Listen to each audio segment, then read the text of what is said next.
We live in difficult times, in times where people throughout our country are experiencing a great deal of anxiety for a number of reasons. And in the midst of all of that, it is important that we not forget what is taking place not only in Ukraine, but back home here in the United States. And back home, right now, tens of millions of Americans are struggling economically to keep their heads above water. 60% of our people are living paycheck to paycheck. 85 million are uninsured or underinsured. And we have the highest rate of childhood poverty of almost any major nation on earth. And as someone who has visited senior centers throughout the state of Vermont and has spoken to seniors throughout our country, I can tell you that there is a significant level of fear and anxiety among the older people in this country with regard to what's happening right here in D.C. When we have a president of the United States and Republicans who are talking about massive cuts to Medicaid, let's understand, and seniors do understand, that we are not just talking about throwing millions of kids off the health care that they have at a time when we are the only major country on earth not to provide health care to all people, not just kids off of health care.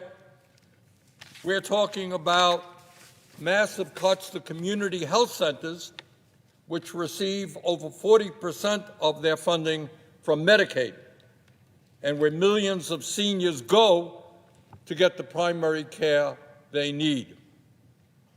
And at a time when we already have a major crisis in nursing home availability, let us understand that Medicaid provides funding for 2 out of every 3 seniors who live in nursing homes. In other words, massive cuts to Medicaid would be a disaster for senior citizens throughout this country. But it is not just Medicaid cuts that worry our seniors. Today, quite unbelievably, and we don't talk about this anywhere near enough, 25% of people in our country who are 65 years of age or older are trying to survive on incomes of $15,000 a year or less.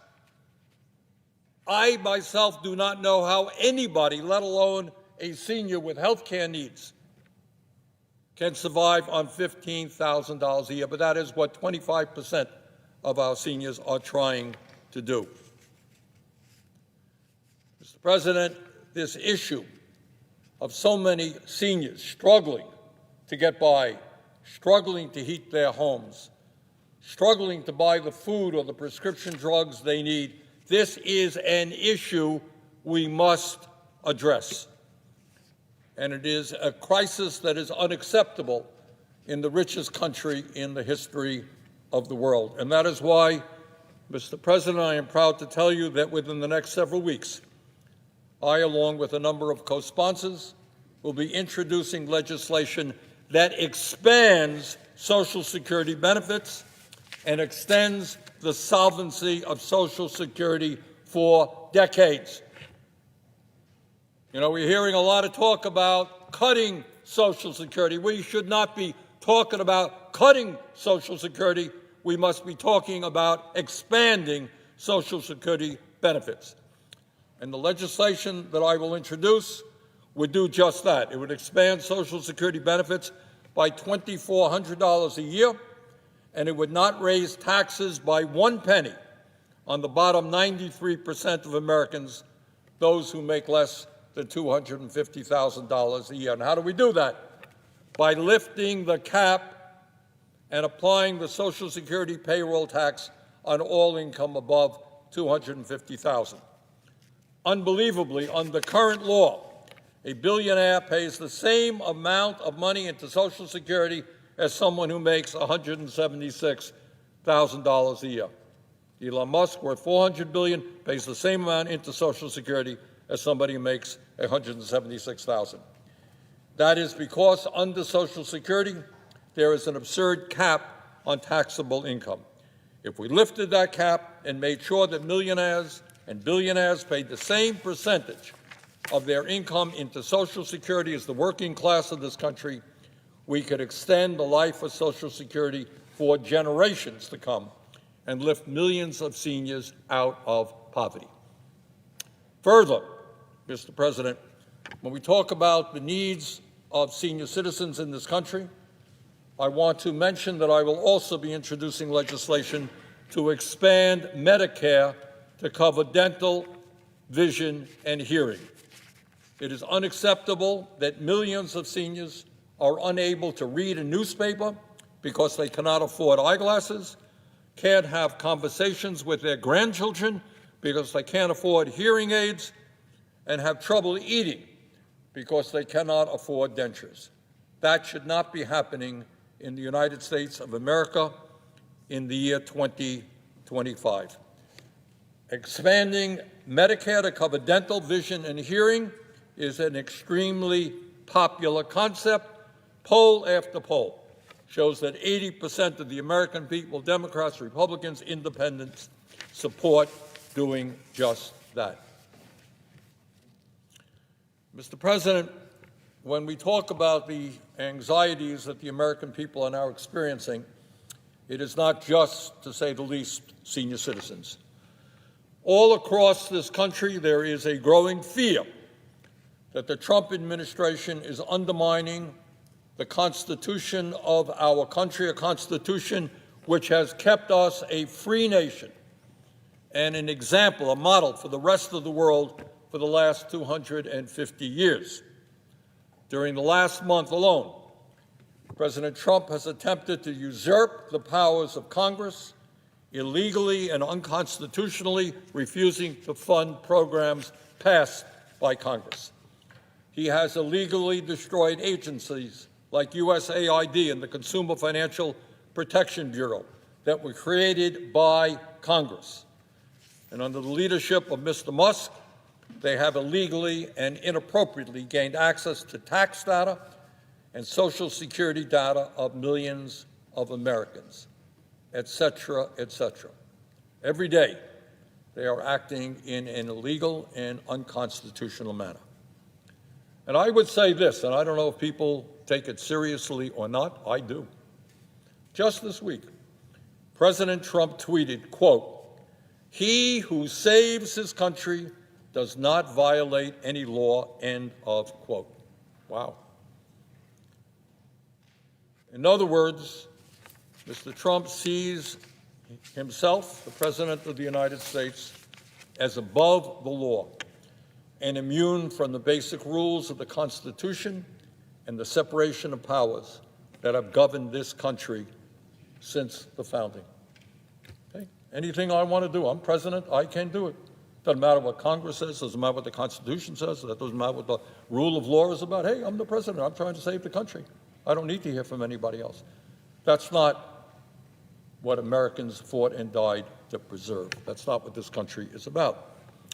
And with regard to the movement toward authoritarianism, let me say a few words about an area that I think has not gotten much attention at all, and that is Trump's attack on the free press, which is protected by the First Amendment to the Constitution. Founding fathers of this country considered freedom of speech and free press to be enormously important. That was the First Amendment.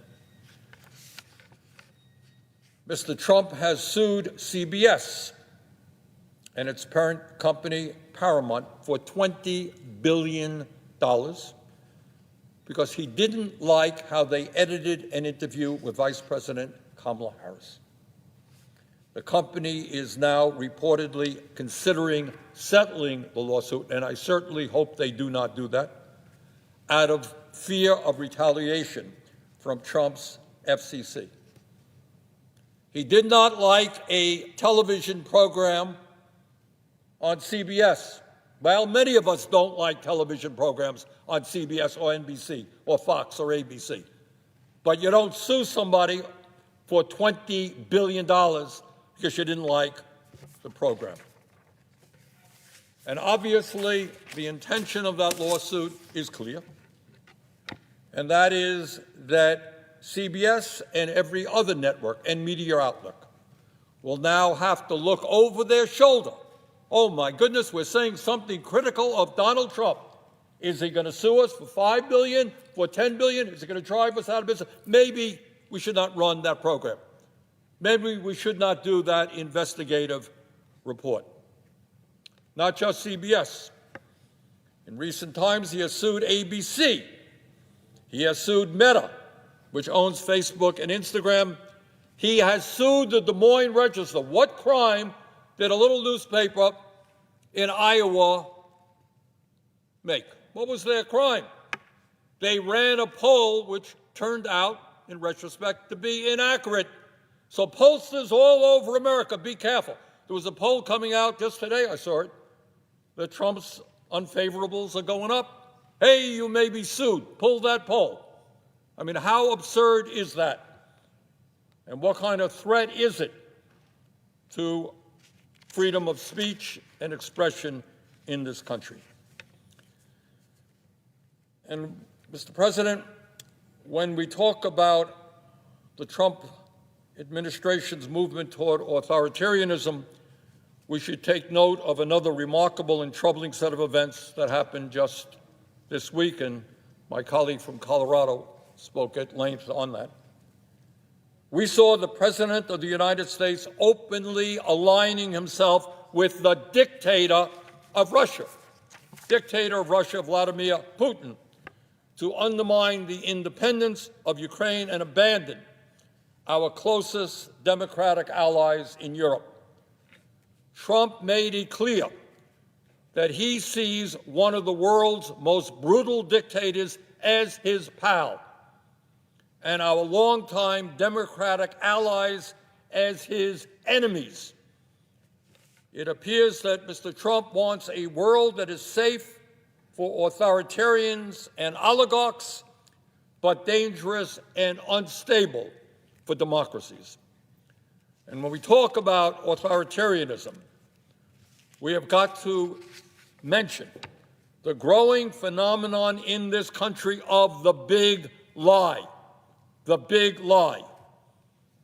Say something that is blatantly untrue, repeat it over and over again, and then blast that lie out on social media until people actually believe it. And let me mention one of the very big lies that Trump said recently regarding the war in Ukraine. Earlier this week, the President said that Ukraine started the war. Trump said that Ukraine started the war. Really? That is, as I hope every member of the Senate knows, an absolute lie.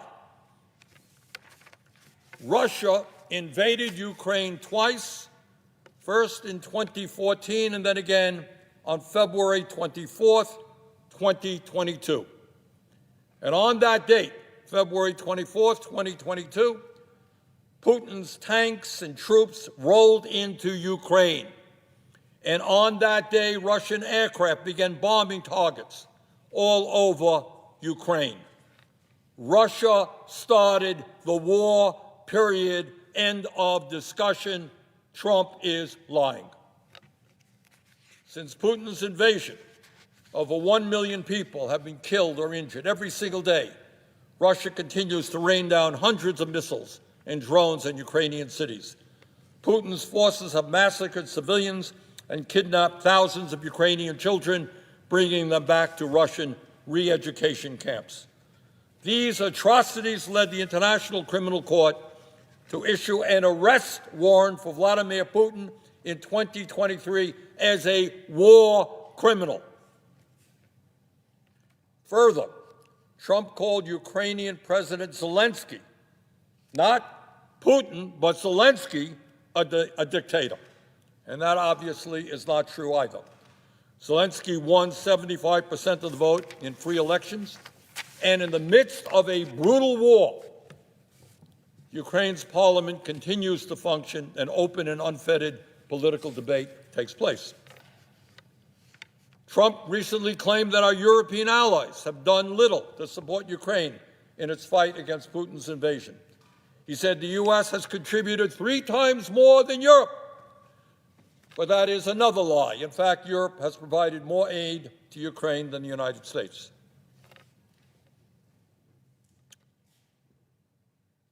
But it's not just that Trump is lying again. That is not new. It's what this all reveals about where we want to take our country and where we want the world to be moving, what direction. Trump is cozying up to Vladimir Putin.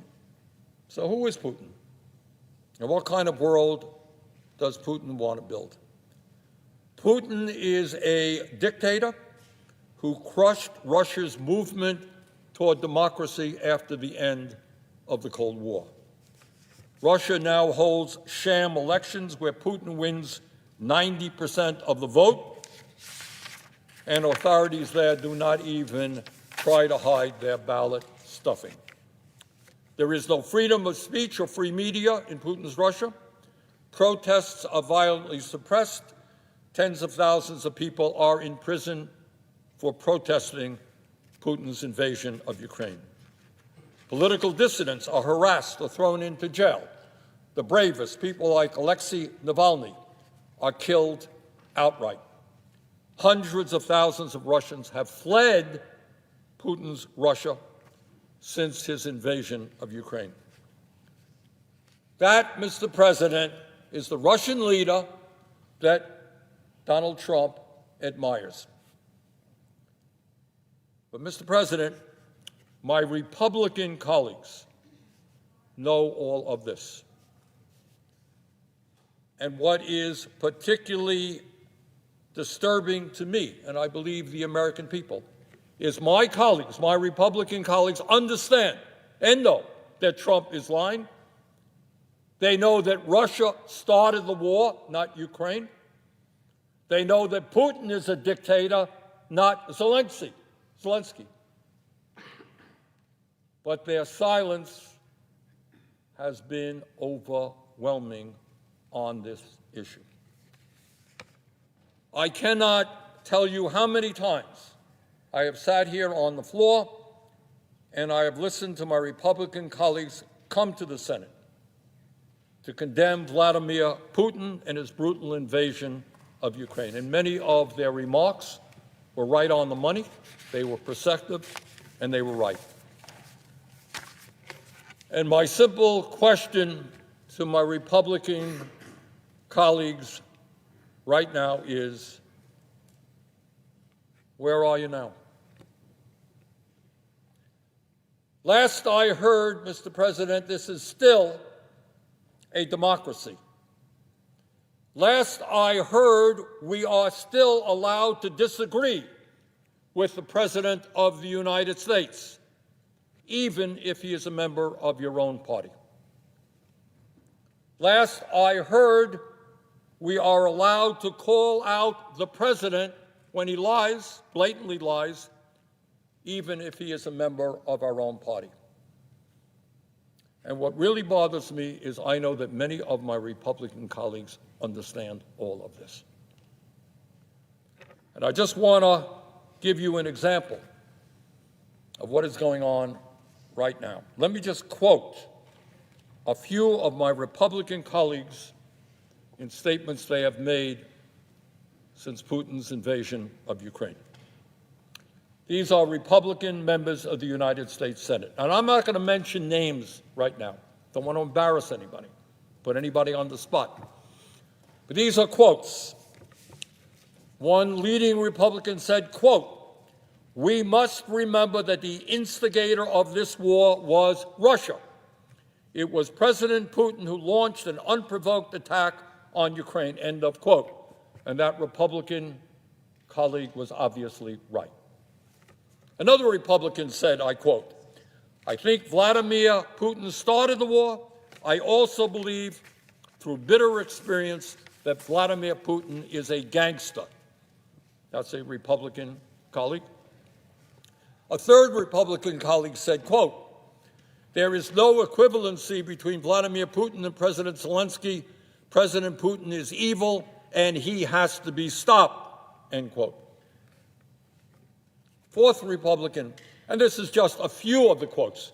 I could probably come up with dozens of quotes. Fourth Republican said, when the war began, quote, "Today's invasion of Ukraine by Russia is a premeditated and flagrant act of war. Putin has violated the border of a sovereign country." And that senator later said, "Anyone who is surprised by Putin's deadly attack on a sovereign nation has not been paying attention. These are the actions of a madman," end of quote. And just recently, that very same senator said, quote, "Putin is not going to stop with Ukraine. If we abandon Ukraine and throw in the towel, as some would like us to do, that is going to drastically change how people view the United States and how people rely on the United States, and there will be major consequences," end of quote. And a fifth Republican colleague here in the Senate called Putin a quote-unquote thug and compared him to Hitler. He said, quote, "Vladimir Putin is not a legitimate leader. He is a war criminal that needs to be dealt with," end of quote. That is what my Republican colleagues have said time and time again. And the question is now, do you have the courage to continue telling the truth when the President of the United States is lying? This is an extraordinarily pivotal moment in American history. And all of us must have the courage to stand up for truth, to stand up for democracy, to oppose authoritarianism. This is the moment. Thank you, Mr. President. I yield the floor. Mr. President. Chair recognizes the senator from Oregon. Families lose, billionaires win. That is the proposition at the heart of the